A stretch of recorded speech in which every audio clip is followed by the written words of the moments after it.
Bueno, bienvenidos. Estamos trabajando para el video 182, 2 de 2, donde estamos trabajando sobre las disfunciones primordiales aparentes y no aparentes. Claudia acaba de preguntar sobre si uno, cuando estabiliza el foco atencional en lo cotidiano, o por ejemplo en un scan corporal, eso constituye parte de la práctica formal. Yo te decía, Claudia, que por allí hay una de las trampas de los meditantes, es empezar a dividir la práctica formal de informal. No te enganches con esa diferenciación. ¿Mm? No, era a Porque, nivel de conocimiento, nada más, a nivel de... Bien, permíteme que termine de decirte esto. Sucede que en la práctica formal suele estar sobrevaluada. ¿Mm? ¿Por qué? Porque se hace en un recinto especial, separado del mundo, donde hay saumerios especiales, no sé qué cosa. Alguien está vestido de tal modo. Entonces, al principio, está muy bueno diferenciar la práctica formal de la informal. Pero eso después ya no es importante. Lo importante, como vos bien señalaste al principio, es estabilizar el foco atencional. Y la estabilización del foco atencional debe ser en un punto de anclaje neutro. En un punto de anclaje neutro. Todos los que estamos acá somos expertísimos en estabilizar el foco atencional, pero durante 30, 40, 50 años lo hemos estado estabilizando. ¿En dónde? En pensamientos, en deberías, en imágenes, en mandatos, en realidad subjetiva. ¿Mm? Bueno, espero haber respondido la pregunta, Clau. Sí, totalmente. Bueno, entonces continuamos con lo que estamos viendo ya la semana pasada sobre las disfunciones primordiales aparentes y no aparentes. Decíamos que las aparentes son tal como lo que es el apego, la aversión, o lo apetitivo y el rechazo. ¿Por qué son aparentes? Porque son fáciles de ver. ¿Te das cuenta? ¿Me gusta o no me gusta? Es así. Pero la dificultad estriba en las otras, en las disfunciones primordiales no aparentes. ¿Por qué? Porque allí los automatismos son mucho más marcados. Bien, así como Claudia hizo un comentario, me gustaría, si alguien desea hacer algún comentario respecto a su práctica durante la semana o alguna reflexión.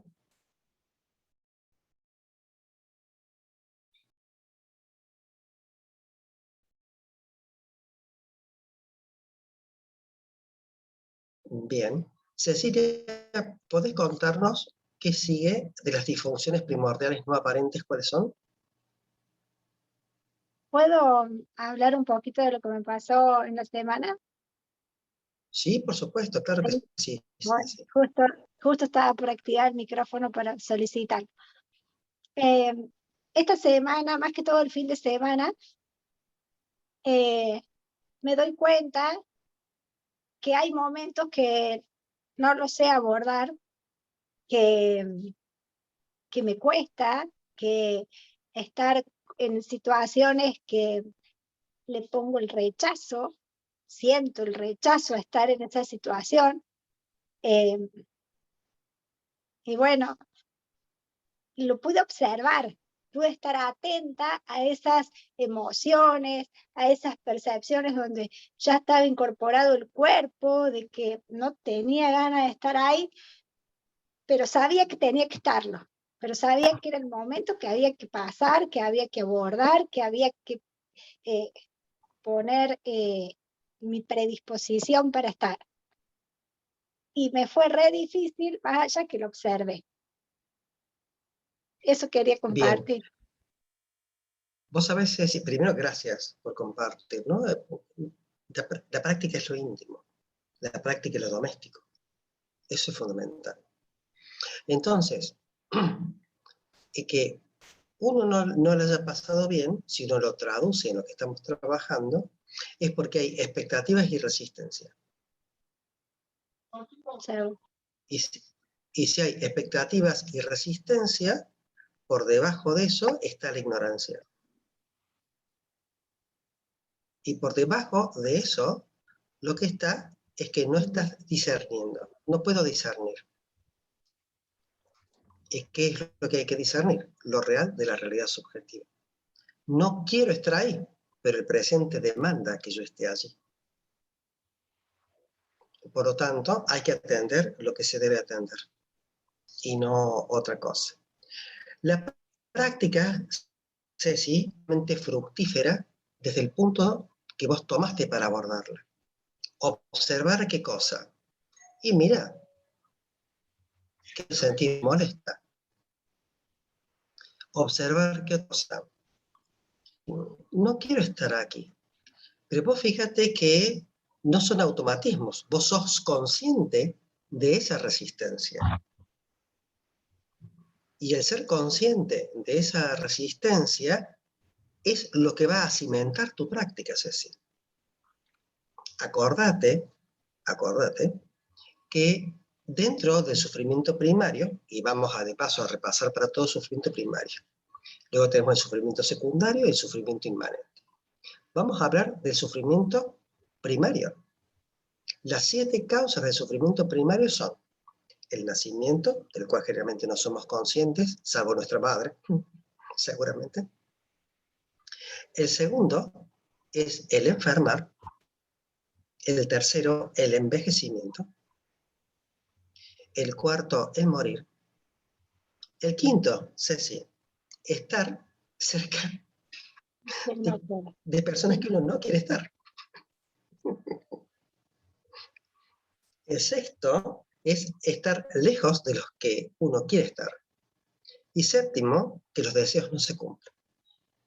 Así que Ceci, lo que has hecho es generar práctica para tolerar, para mejorar la tolerancia al sufrimiento primario.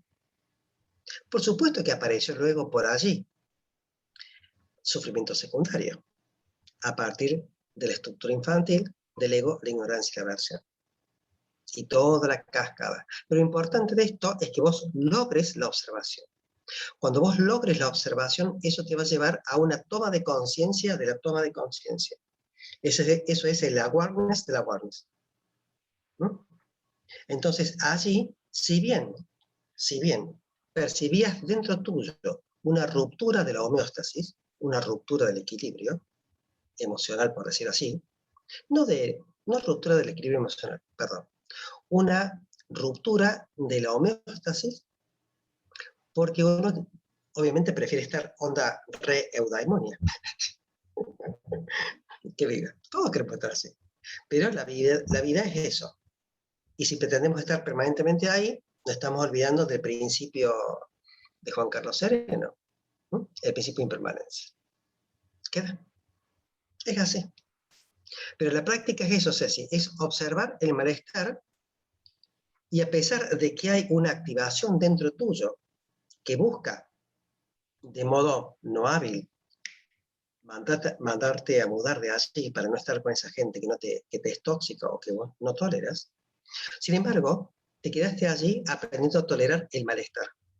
Eso se llama, Cecilia, desensibilización sistemática. Y podemos estar 1 hora hablando específicamente de eso. Estamos así, ¿verdad? Esa es la práctica.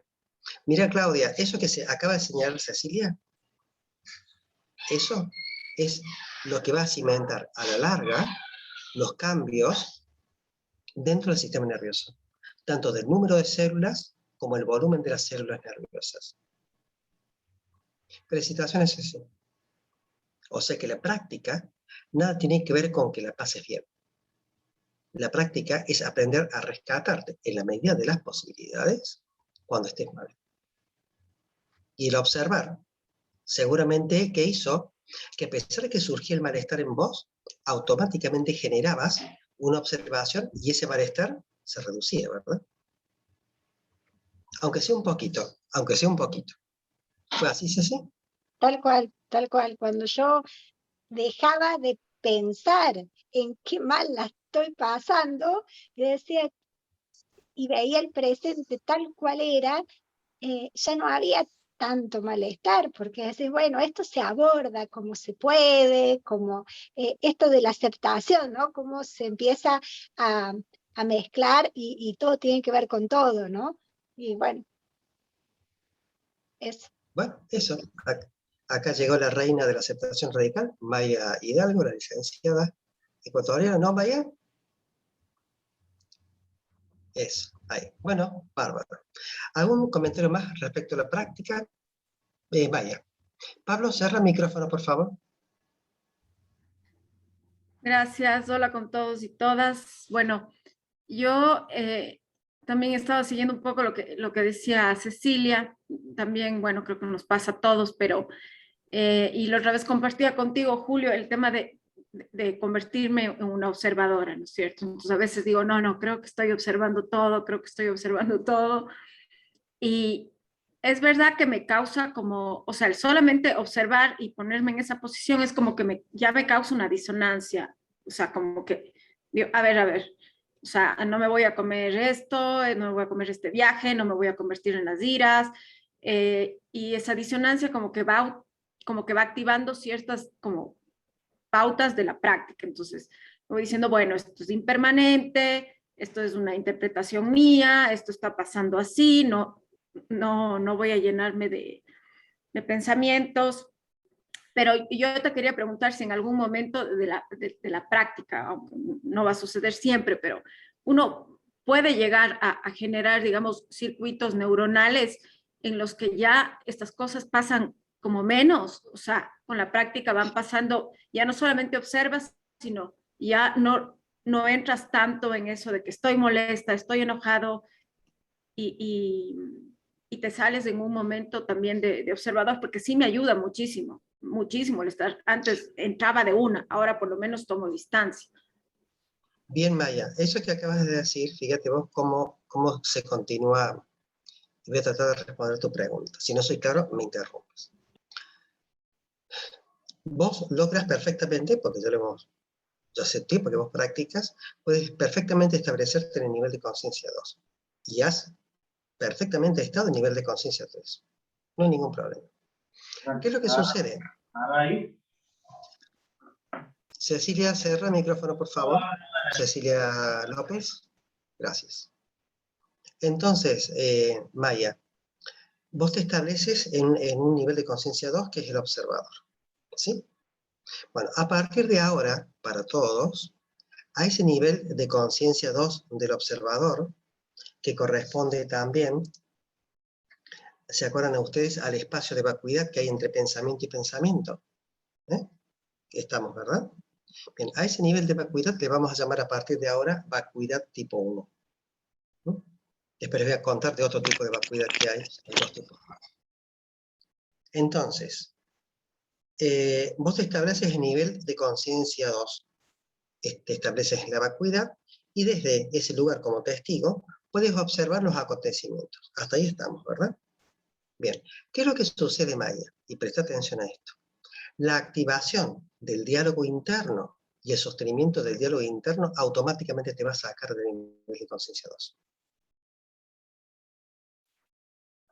Y eso es lo que te ha pasado.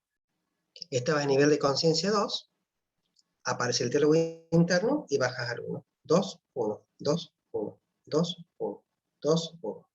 El problema, y ya lo hemos hablado con todos, no es la dificultad de que aparezca el diálogo interno, o los deberías, o los mandatos, porque eso en realidad son automatismos. Nuestra práctica es rescatarnos cuando estos automatismos, diálogos internos, debería, se activen. ¿Y cómo me rescato? Volviendo a hacer lo que estabas, volviendo al nivel de testigo. Volviendo al nivel de testigo. La puerta de entrada, y esto en el libro está mucho más explicado, La puerta de entrada maya al nivel de conciencia 3 no es otra que el nivel de conciencia 2. Así que, como dicen en algunos programas televisivos, hay que seguir participando. El hecho de generar esa metacognición maya, vos viste que la activación es menor. Nada que ver lo que era antes. Puedes observar eso, pero no pretendas salir de ahí. Es lo que hay. Y lo que dijo Ceci recién. Lo único que te conecta con el presente es el cuerpo. Queda claro para todos. Lo único que los conecta a uno con el presente es el cuerpo. Entonces, cuando vos puedes deshabitar los pisos altos de la casa del hombre, que corresponde a la vía arriba-abajo, cuando vos puedes deshabitar los pisos altos de la casa del hombre, que corresponde a la vía arriba-abajo, el cuerpo es lo que te va a unir al presente. Y cuando esté el cuerpo en el presente, no termodinámico, sino cognitivo, de la vía abajo-arriba, las cosas son tal cual son. Y eso va a generar en vos, ¿qué cosa? Lo que acabas de decir, una disonancia cognitiva. ¿Qué es lo que le pasó a Ceci? Ceci, a pesar de que su cuerpo le decía, me quiero ir de acá, no tolero el entorno, sin embargo, había una observación que permitió que ella desandara ese diálogo y mejoró la tolerancia. Por lo tanto, el malestar no estaba en lo que me rodeaba, el malestar estaba en la narrativa que yo le pongo a eso que me rodea. ¿Estamos, Maya? Entonces, simplemente, Maya, estás haciendo lo que tienes que hacer. Solamente que es volver a la práctica. Volver a la práctica. Miren, ¿se acuerdan que nosotros decimos que en Mindfulness 2.0, y nos hemos hartado en esto, es no practicamos, la felicidad es un residuo. Y que es más interesante utilizar el término eudaimonía que felicidad. Entonces, si la eudaimonía, que sería, miren, si uno lo toma a Kant, que es un filósofo, quizás él vendría a ser como quien es el punto culmine de la ilustración, Kant, Immanuel Kant. Immanuel Kant hablaba de razón y hablaba como imperativo categórico la razón y la búsqueda de la felicidad. Bien, nosotros vamos a cambiar, con perdón de Immanuel, vamos a cambiar la razón o razonamiento por discernimiento. De razonamiento a discernimiento. Y de felicidad a eudaimonía. Para yo lograr la eudaimonía, que es esa recuperación del equilibrio, la homeostasis, para ello yo tengo que previamente haber podido discernir. Eso ya dijimos que es la base epistemológica. No solamente Mindfulness 2.0, esto es budismo. Un budismo puro. Es discernir, ¿qué cosa? Entre lo real y la realidad subjetiva. Cuando nosotros podamos, voy a ir despacito, cuando nosotros podamos discernir entre lo real y la realidad subjetiva, lo que va a suceder es que va a caer el miedo. Cuando caiga el miedo, aumenta la libertad. Y ese aumento de la libertad genera una recuperación de la homeostasis. Y esa recuperación de la homeostasis a nivel somático se siente como que yo estoy en un estado, anoten, nutricio, fluyendo, el flow y el flourishing, y el florecimiento. Ese estado nutricio de florecimiento y de fluir es lo que se llama eudaimonía. ¿Queda? Ese es el circuito. Si no tienen en claro Eso, ¿qué hace Gale?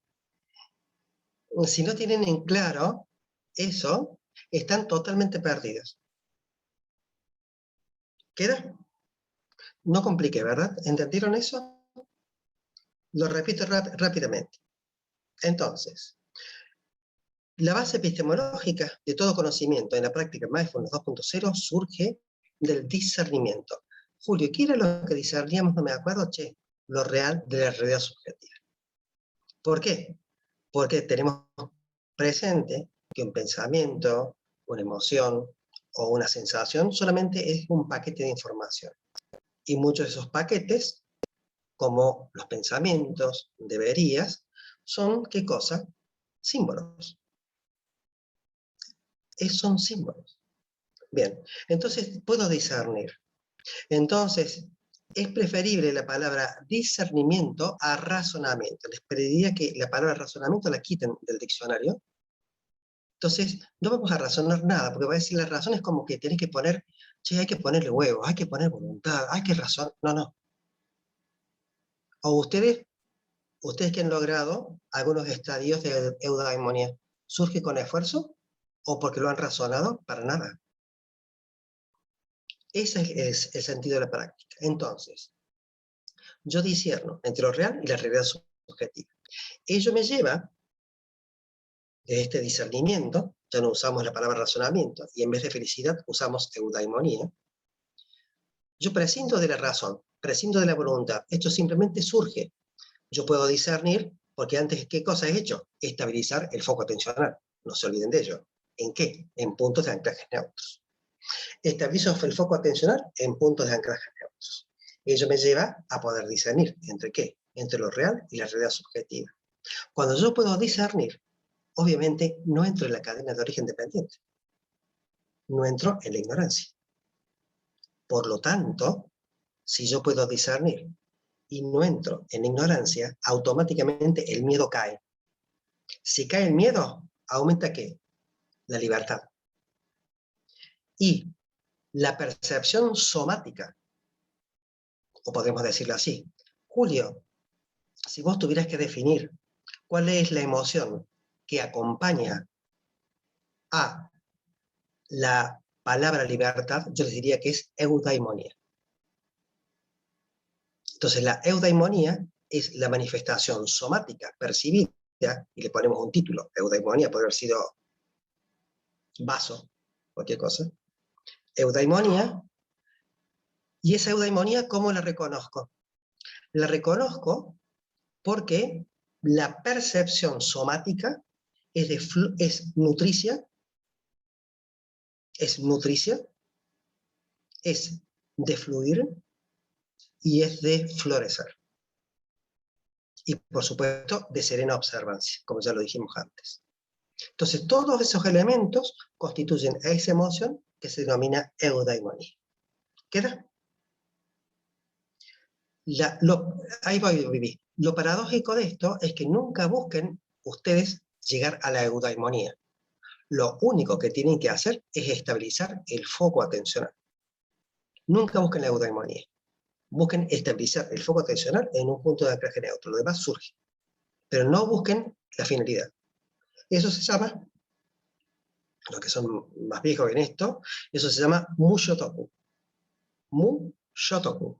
Se practica, ¿te acuerdas? Si se reía que yo. Mushotoku. Se practica sin provecho. No busques practicar para obtener nada. El nivel de conciencia 3, les cuento a todos, ya subyace en nosotros y es parte de nuestra esencia. Solo que nosotros creemos que estamos escindidos de ello. Es simplemente que te caiga la ficha again. Viviana, y creo que habéis levantado la mano. Con respecto al discernimiento y la conciencia, eso quiero que me explique. ¿Está? Bueno, Vivi, discernimiento y conciencia dijiste, ¿verdad? Vivi, discernimiento y conciencia dijiste, ¿verdad? Bien, en la conciencia 1, Vivi, corresponde a la conciencia ordinaria, en la cual andamos todos. Yendo y viniendo, con trabajo, con esto. Esa, la rica. Ese es el nivel de conciencia 1. Cuando yo, y no se olviden esto, gracias a los amigos del doctor Caballero. ¿Cómo se llaman los amigos del doctor Caballero? El sufrimiento y el síntoma, cuando están en el nivel de conciencia 1, el producto de habitar, el nivel de se ríe Fernando, el nivel de conciencia 1 es el sufrimiento y el síntoma, porque no puedo discernir. Entonces, el sufrimiento y el síntoma me lleva a preguntarme, che, ¿qué hago para salir de acá? Ah, mira, hay un vaso escondido, hay uno que hace mindfulness, no sé qué cosa. Entonces, uno les muestra esta práctica, que no es otra cosa que el budismo más otras cosas más. Y lo que te enseño primero que nada es, Vivi, es salir del nivel de conciencia 1 al nivel de conciencia 2. ¿A través de qué? Estabilizar el foco atencional. Cuando vos puedes estabilizar el foco atencional, Vivi, recién ahí puedes discernir. Ese sería el caminito. Pero no te olvides una cosa. Vos has aprendido a discernir, ¿sabes por qué? Por los amigos nuestros. Si no, no estaríais aquí practicando, queridos míos. Lo mismo le pasó al pibe Siddhartha. ¿Les cuento? Lo mismo. Eso. ¿Estamos, Vivi?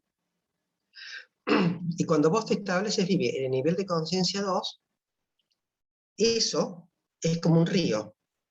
Vos simplemente tienes que mantenerte dentro del río, dentro del cauce. Las aguas de la práctica te van a llevar, pero no saliendo a la orilla. Ay, no, salgo a la orilla porque me mareo. Nunca vas a ir. ¿Qué es lo que hizo Maya? Hola, Ceci. No salieron a la orilla. Se quedaron porque el malestar no es otra cosa que la resistencia a la práctica. Es la resistencia al absoluto. Es la resistencia a lo que es. Por ende, no se preocupen. Se va a manifestar de modo brutal. Y va a hacer que vuelvan a la práctica. Por eso, Vivi, un pensamiento, o vos, Maya, viste los diálogos internos, o la Ceci, esto que vos observabas como una metacognición, con cierta distancia, descentramiento, eso se llama, Ceci, descentramiento autorreferencial, lo mismo que vos, Maya, te descentras de modo autorreferencial y puedes observar. Entonces, el malestar es justamente la simiente para la práctica. El malestar, es como salir, vos querés hacer una maratón, bueno, el malestar te lleva a hacer 20 kilómetros día. Es así. El malestar, el diálogo interno, los deberías, el pajarito picaseso, como lo llamamos nosotros, no es otra cosa que un recordatorio para volver a la práctica. Por eso aparece el sufrimiento. ¿Aparece para qué? Para que volvamos a practicar. Para mostrarnos qué cosa, que se ha roto la homeostasis. La homeostasis, ¿por qué se rompió? Porque confundimos lo real con la realidad subjetiva. Y volvemos al circulito. ¿Estamos? Esto no importa que lo pregunten 1 y 1000 veces, porque de esto se basa. Y no se olviden, y a partir de ahora tenemos 2 tipos de vacuidad. La vacuidad tipo 1, que corresponde al nivel de conciencia 2 del observador, ese espacio que hay entre pensamiento y pensamiento. Después vamos a ver más adelante un tipo de vacuidad 2 y después hay una 3. Pero por ahora esto. ¿Estamos hasta acá? Bueno, espero no haberlos aburrido con la conversación, pero me parecía que era importante incidir en ello. Bien, otro comentario, no sé, alguien que de la práctica de la semana, Pato. Hola, hola. Mirta, vos levantaste la mano, ¿verdad? Perdón, Mirta, ¿levantaste la mano también? Después de Pato. Pato. Sí, ahí me quedé un poco con lo de la Ceci y lo de la conciencia testigo, lo que dijiste vos, y sería como el malestar, habría que preguntarle al malestar qué es lo que no estoy aceptando, ¿no es cierto? ¿Qué es lo que no estoy...?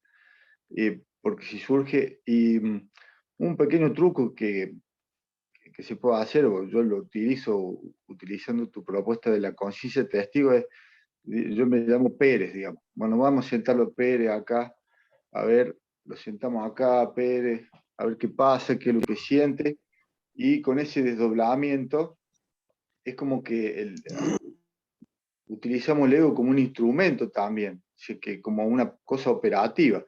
Bueno, me siento ahí Y ese mismo simulacro que lo llevamos en la vida es lo que hacemos también en la meditación, que es eso de observar los pensamientos y no quedar atrapado o no tener, ¿no es cierto?, ni apego ni aversión. Lo hacemos también, lo podemos hacer como si fuera poner, digamos, de pie a la conciencia testigo, hacerlo caminar, digamos, y ponerlo en distintas situaciones. Bueno, esto no me gusta, lo percibo, yo habitualmente lo siento en las tripas, la aversión me suena ahí cerca del ombligo, y lo transito y siento, bueno, vamos a sentarlo, pero a ver, escuchando esta charla, bueno, ya sé que no me gusta, y hago ese simulacro de transitarlo, como un ejercicio, no sé.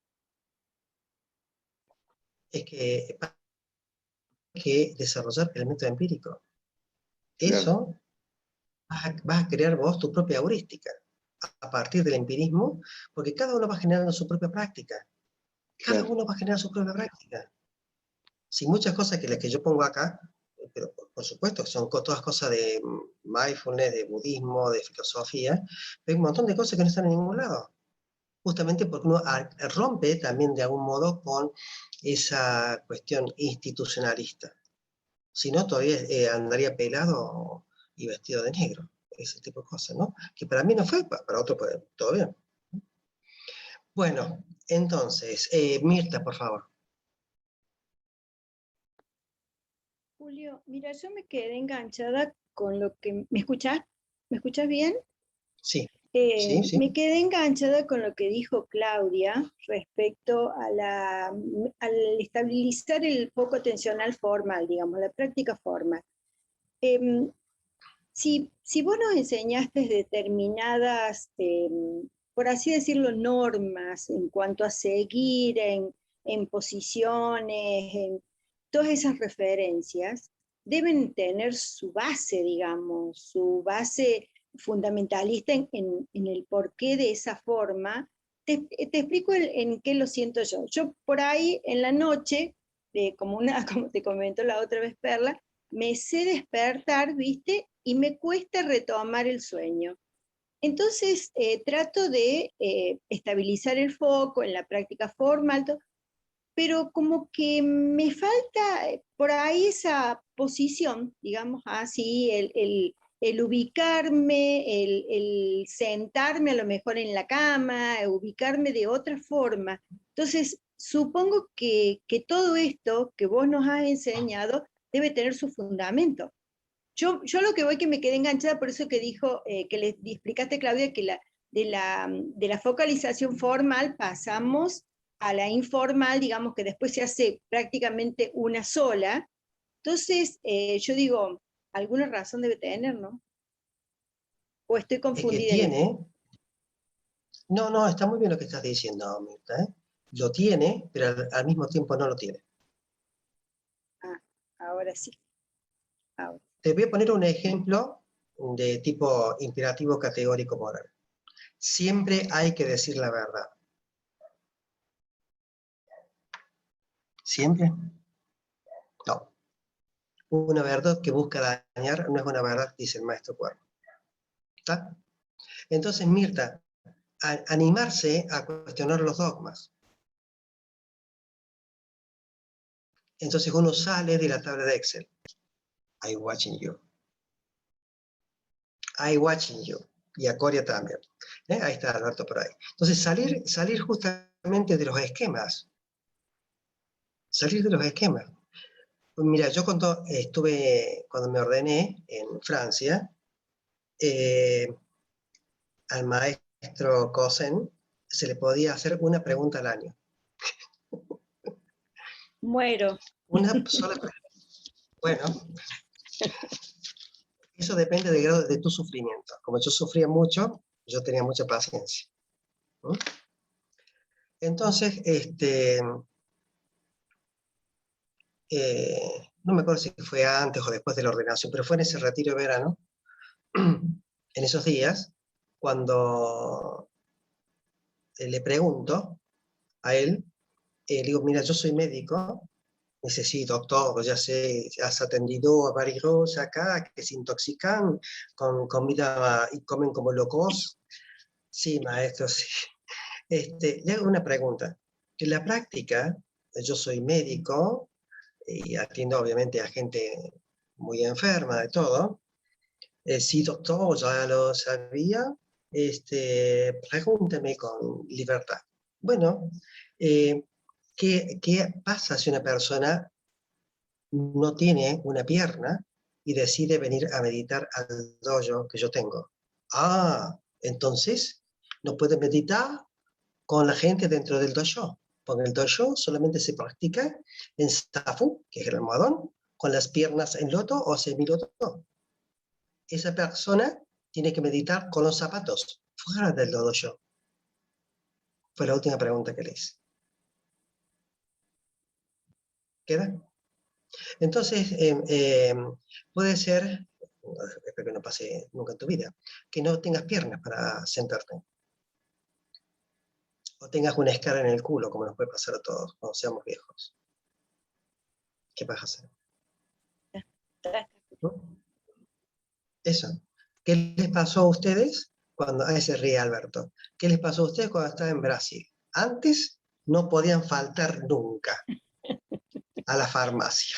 Jamás, porque si no la farmacia y el fin del mundo era más o menos lo mismo. La cosa que les cuento a ustedes, la intimidad, tanto a Alberto como a Mirta, infaltables al trabajo, los agarró la primera parte de la pandemia en Brasil y tuvieron que quedar clavados como 2 o 3 meses. Y no pasó nada. No pasó nada. Esto es lo que yo les digo a los pacientes. Bueno, si sos tan imprescindible, juguemos a que tenés una ACV.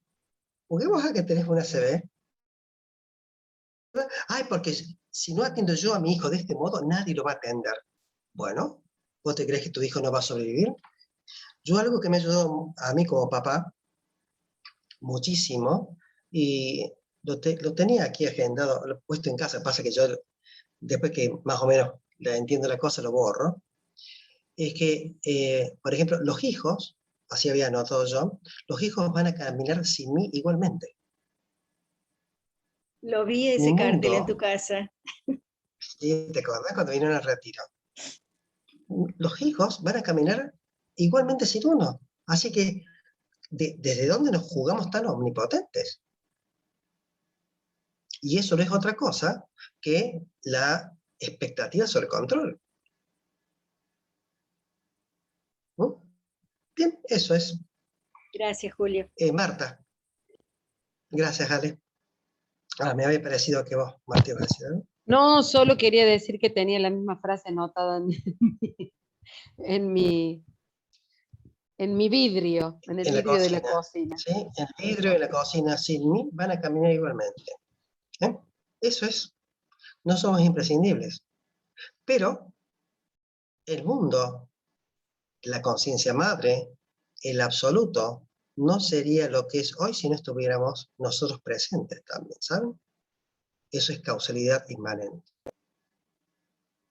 Nosotros participamos dentro del absoluto y el absoluto participa dentro nuestro. Nosotros, al poder discernir, reducir el miedo y generar mayor libertad, vamos a participar en cómo ese absoluto se actualiza. Pongo el ejemplo. ¿Puedo lavar el plástico o no lavarlo? ¿Puedo hacer el bien o no? No va a cambiar todo. No van a dejar de estar las cosas que están, pero sí el modo como se expresa. ¿Queda? Ok. Muy bien. Alberto.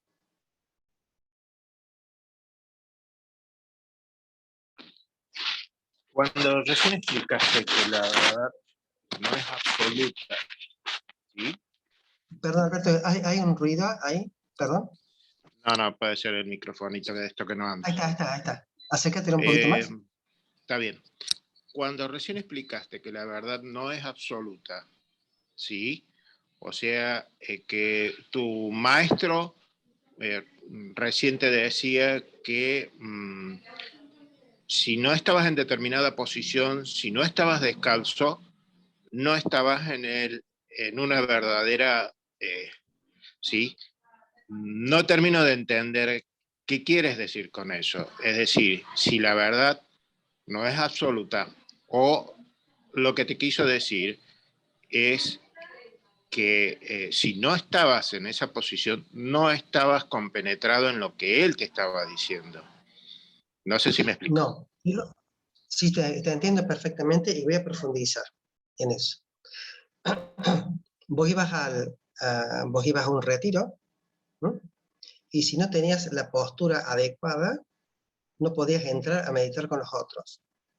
Las embarazadas, gente quebrada, gente que estuviera como todos ustedes, que están en casa sentados, ninguno podría estar dentro del dojo. Ninguno.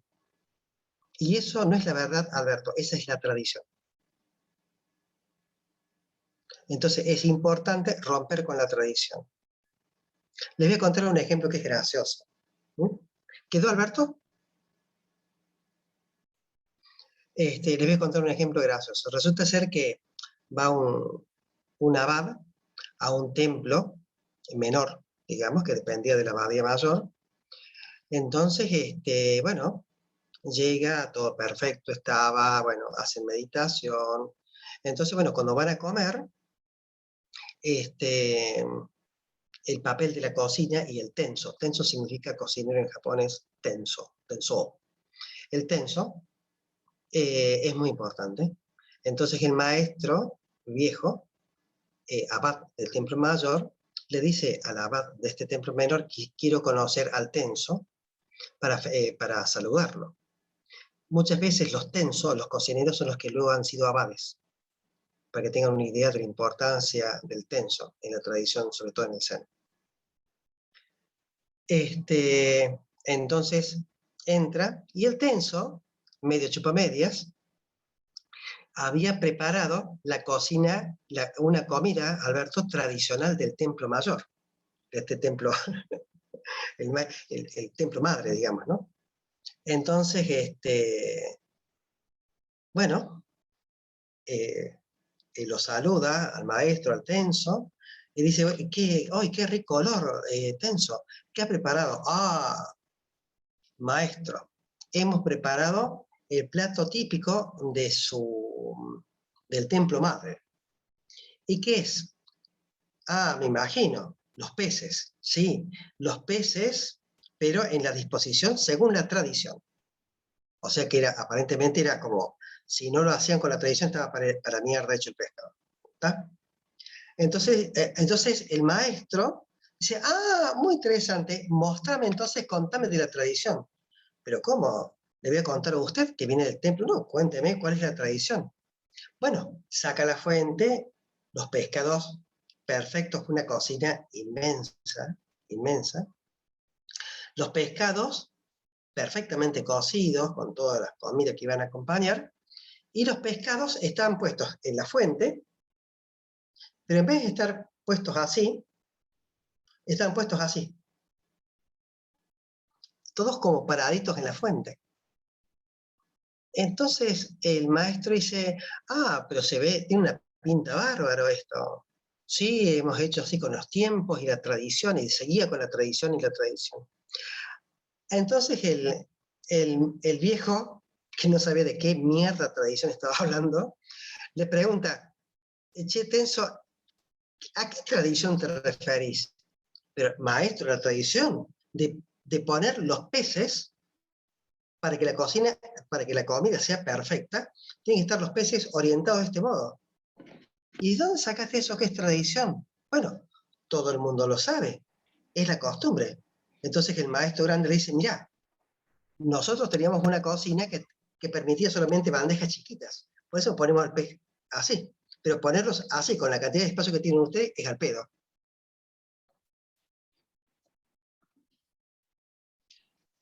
Ahí se está riendo tu señora, creo que te van a pasar factura. ¿Estamos? Entonces, no confundir verdad con tradición.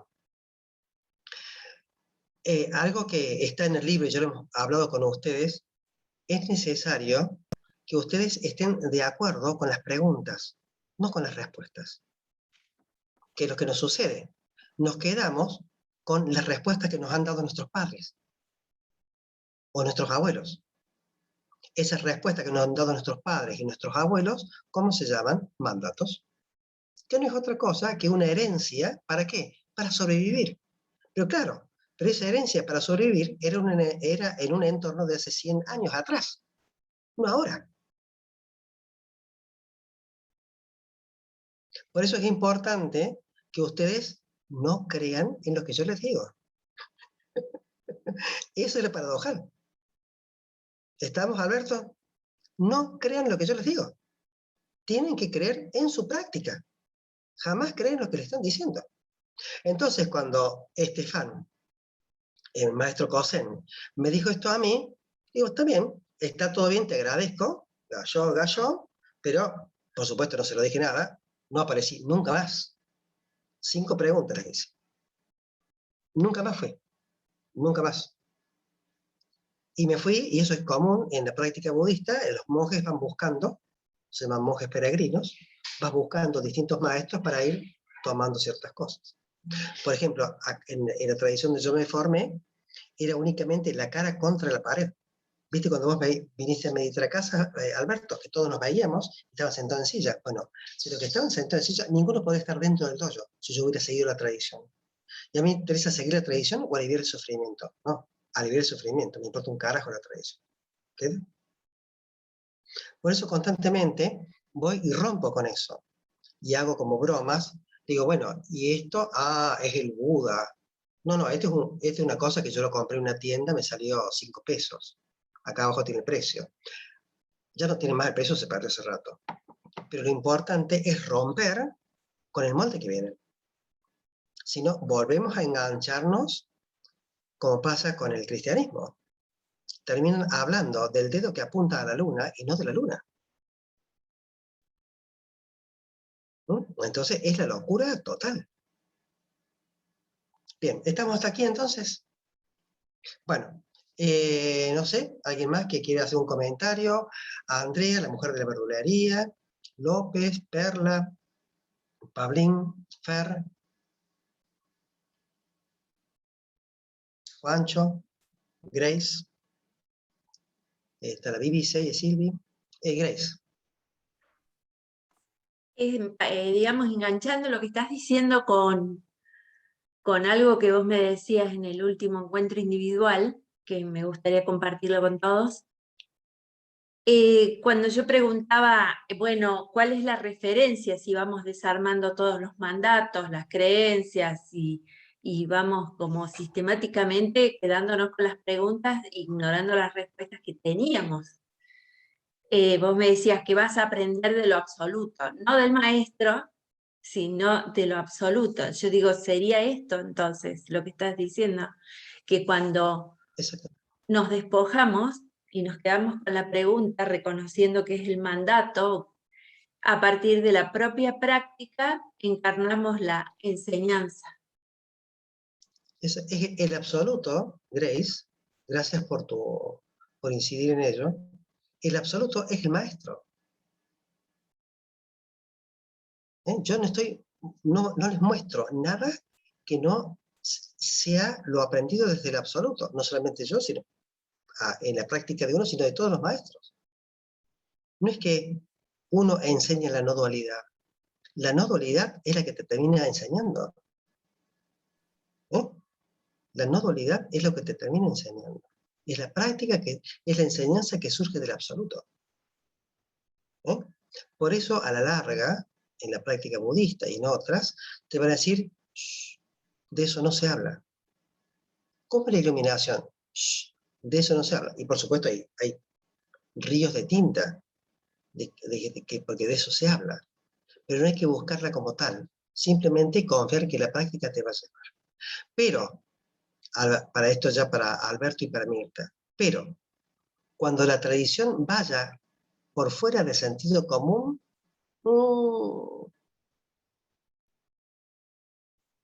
cuando la tradición vaya por fuera del sentido común, lejos de mí ese cáliz. Lejos de mí ese cáliz. Entonces que la iluminación está reservada para los que tengan 2 piernas y flexibilidad suficiente. Es una boludez total. Yo he visto monjes con algunos trastornos psiquiátricos, sentirse iluminados con ruptura de ligamentos por haber estado en posición de loto más de 2 horas y media. Y creían que no, es una taradez total. Una taradez total. ¿Sí? Bueno, es así. Otra pregunta más. Valeria, ¿alguien más quiere hacer una pregunta, comentario? Perla. Hola, buenas tardes a todos. Simplemente, la verdad que no sé de qué han hablado, recién puedo entrar a la clase, pero quiero compartir que llegué, en mi mente recién dije, bueno, ya es tarde, no entro, y después dije, voy a entrar porque es parte de la práctica y sé que es lo mejor que me puede pasar, ¿no? Vengo de ver a mi madre, me llamaron hace un poquito de urgencia, pero lo que sentí, mi madre está como ya, calculo que en la cuenta regresiva, decidiendo partir en algún momento, cuando sea su momento, pero siento que realmente el momento fue atender lo que debía ser atendido, una práctica permanente. Sentí realmente cuando hablamos de la humanidad compartida, en